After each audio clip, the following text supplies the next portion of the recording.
Salam Bapak Ibu yang diberkati Tuhan, apa kabar semuanya? Saya percaya kita tetap ada dalam berkat, penjagaan dan perlindungan Tuhan Yesus yang sempurna. Bapak Ibu, sadarilah bahwa hanya makhluk manusia yang Tuhan ciptakan dengan tantangan. Amin. Dan tantangan yang dihadapi oleh manusia itu sangatlah penting. Bagi yang menyadari tantangan itu penting, ia tidak akan melarikan diri, menjauhkan diri dari tantangan. Itu bagi yang tidak menganggap tantangan itu penting. Tetapi bagi yang menganggap tantangan itu penting, dia tidak akan melarikan diri. Dia tidak akan menjauhkan diri dari tantangan. Tetapi bersama Kristus yang menyertainya dan memberikan dia kekuatan dan kesanggupan, ia akan menghadapi tantangan tersebut.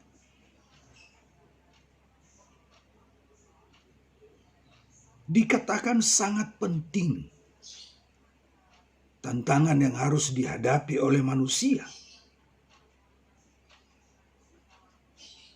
Karena tantangan itu akan menjadi sarana belajar untuk membuktikan ketaatannya,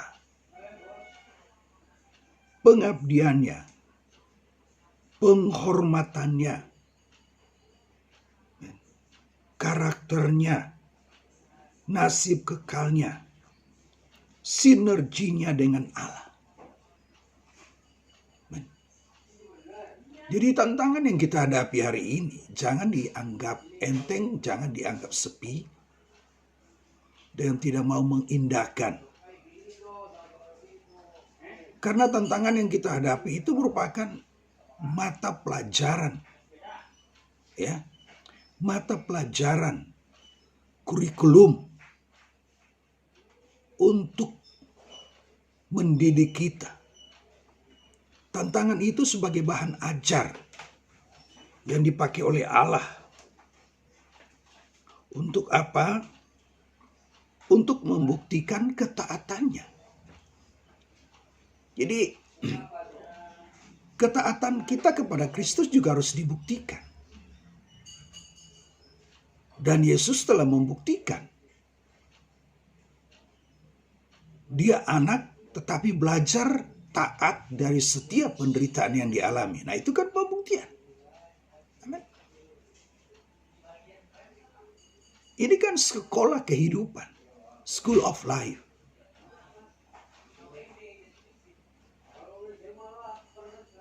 Amin. Setiap peristiwa yang kita hadapi hari ini juga menjadi sarana belajar. Untuk apa? Membuktikan pengabdian kita kepada Tuhan. Apapun keadaan yang kita alami, kita tetap mengabdi. Amen.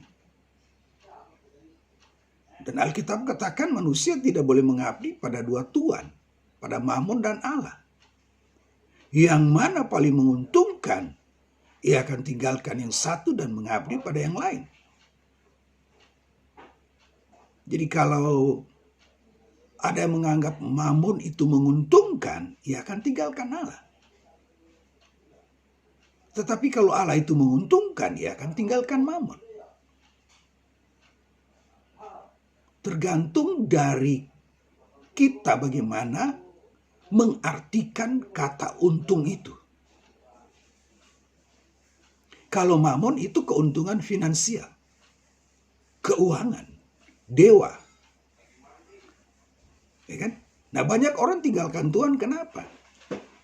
Karena dia beranggapan mengikut Tuhan itu seperti mengikut Mammon. Mammon memberikan keuntungan keuangan. Demikian juga ketika dia mengikut Yesus, Yesus juga harus dapat memberikan keuntungan keuangan. Jadi kalau dia ikut Tuhan tidak mengalami keuntungan keuangan, akhirnya ditinggalkan. Dia cari Mammon. Amin. Jadi setiap peristiwa yang kita hadapi dalam hidup kita, itu harus menjadi sarana belajar. Untuk kita tahu sampai di mana pengabdian kita kepada Yesus. Amen. Tantangan yang kita hadapi itu juga menjadi sarana belajar untuk apa? Membuktikan kita menghormati Allah. Karena ada kalanya kita menunjukkan sikap yang kurang ajar sama Allah. Ini biasanya bagi orang-orang yang menganggap dirinya orang yang spesial di hadapan Allah, orang yang memiliki hubungan yang khusus di hadapan Allah, orang dekat Allah. Seharusnya semakin dekat Allah itu ada kegentaran yang kudus. Kita semakin menghormati dan menghargai Allah. Amin. Tapi kenyataannya, kita yang mengklaim diri sebagai orang yang dekat dengan Allah, memiliki hubungan yang intim dengan Allah, sering mendengar suara Tuhan, justru kita menunjukkan sikap yang kurang ajar. Tidak menunjukkan rasa hormat. Menghargai Tuhan lebih dari apapun dan siapapun. Jadi penghormatan kita kepada Tuhan itu dapat kita perlihatkan lewat berbagai persoalan hidup. Adakah kita semakin menghormati Dia ketika menghadapi tantangan atau tidak? Tantangan yang dihadapi oleh kita hari ini juga menjadi sarana belajar untuk mematangkan karakter kita sehingga kita segambar dengan Yesus.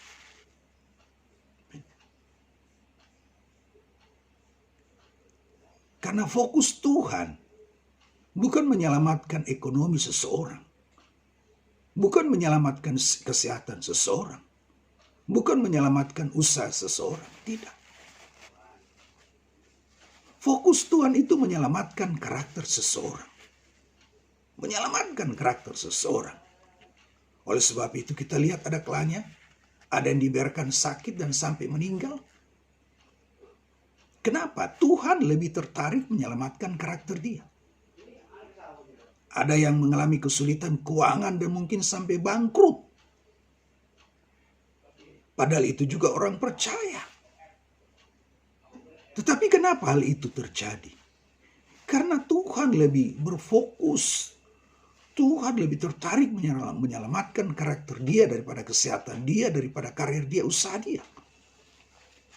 Karena yang dia bawa ke surga bukan pangkat, harta, kedudukan. Yang dia bawa ke surga adalah karakter yang diubahkan, yang diselamatkan, yang dibaharui.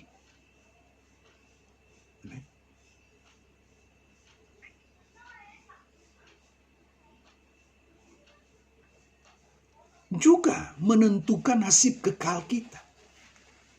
Nah, nasib kekal ini tidak hanya ketika kita mati masuk surga.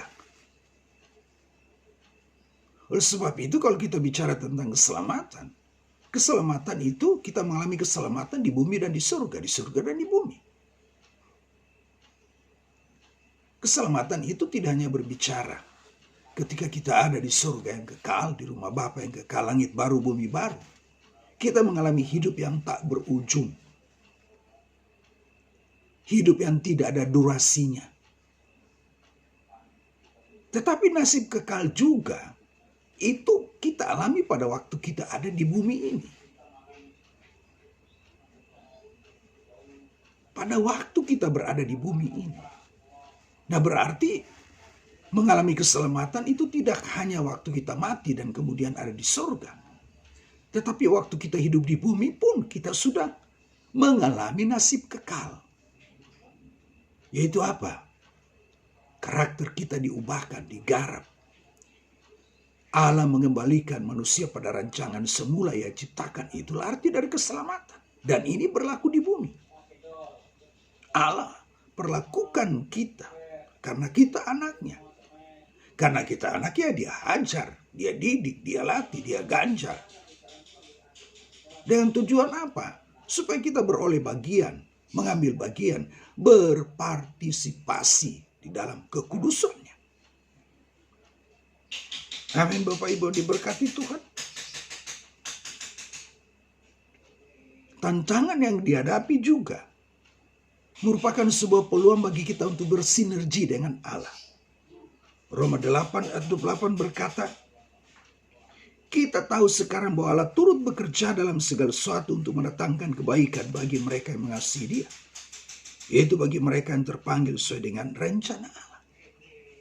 Jadi tantangan yang kita hadapi harus kita pergunakan sebagai sebuah peluang, kesempatan untuk kita bersinergi. Allah turut bekerja artinya Allah bersinergi dengan kita. Kita juga mau bersinergi dengan Allah. Amin. Kita harus juga bersinergi dengan Allah. Keduanya mengalami keuntungan. Keuntungan yang dialami oleh manusia ketika dia bersinergi dengan Allah adalah apa? Dia diubahkan, karakternya diubahkan. Sehingga apa? Segambar dengan Allah. Amin. Nah, ketika hidupnya segambar dengan Allah, segambar dengan Yesus, hidupnya mempermuliakan Tuhan. Jadi sinergi di sini tidak hanya menguntungkan manusia, tetapi juga menguntungkan Allah. Nah, menguntungkan Allah dalam pengertian ketika karakter manusia diubahkan segambar dengan Yesus, akhirnya apa dari perubahan karakter itu? Manusia memuliakan Allah, manusia mengagungkan Allah. Itulah dalam tanda kutip ya, kebaikan, keuntungan dialami oleh Allah itu sendiri. Bapak Ibu yang diberkati Tuhan. Jadi jangan menganggap sepi. Jangan menganggap sepi setiap persoalan yang kita hadapi. Setiap pergumulan yang kita hadapi. Jangan menganggap sepi dan mengabaikan. Itulah cara Tuhan untuk menjumpai kita. Jadi tantangan yang selanjutnya, ya, tantangan yang selanjutnya itulah cara Tuhan untuk menjumpai kita. Itulah cara Tuhan untuk berbicara kepada kita. Amen. Anak yang bungsu pada waktu dia mengalami kemiskinan di negeri orang, di negeri yang jauh, ya, Allah tidak mengutus kalau konteks hari ini. Allah tidak mengutus seorang pendeta, seorang penatua, seorang penginjil, ya, seorang diaken, seorang majelis, seorang pelayan Tuhan. Allah nggak utus. Tetapi Allah memakai kemiskinan yang ia alami sebagai akibat dia memboroskan harta warisannya itu sebagai sarana untuk menjumpai dia. Dan pada saat dia berada di kandang hewan, dia sadar, dia ingat rumah Bapa. Jadi setiap peristiwa yang kita hadapi itu juga menjadi kendaraan yang harus kita pergunakan untuk kita merapat ke barisan dengan Tuhan. Untuk kita berintegrasi, bersatu dengan Tuhan. Karena di luar Tuhan kita nggak mampu dan nggak sanggup menghadapi berbagai tantangan. Hanya ada di dalam Kristus kita dimampukan, kita disanggupkan. Amin. Jadi tantangan itu sangat penting yang kita hadapi hari ini. Nah, karena pentingnya jangan menghindar, jangan melarikan diri. Nah, ada kalanya kita pengecut. Tidak mau menghadapi tantangan. Padahal tantangan itu sangat penting. Sangat penting. Hidup kita dimurnikan. Dimurnikan lewat berbagai tantangan tersebut. Dan juga Allah menyelamatkan karakter kita.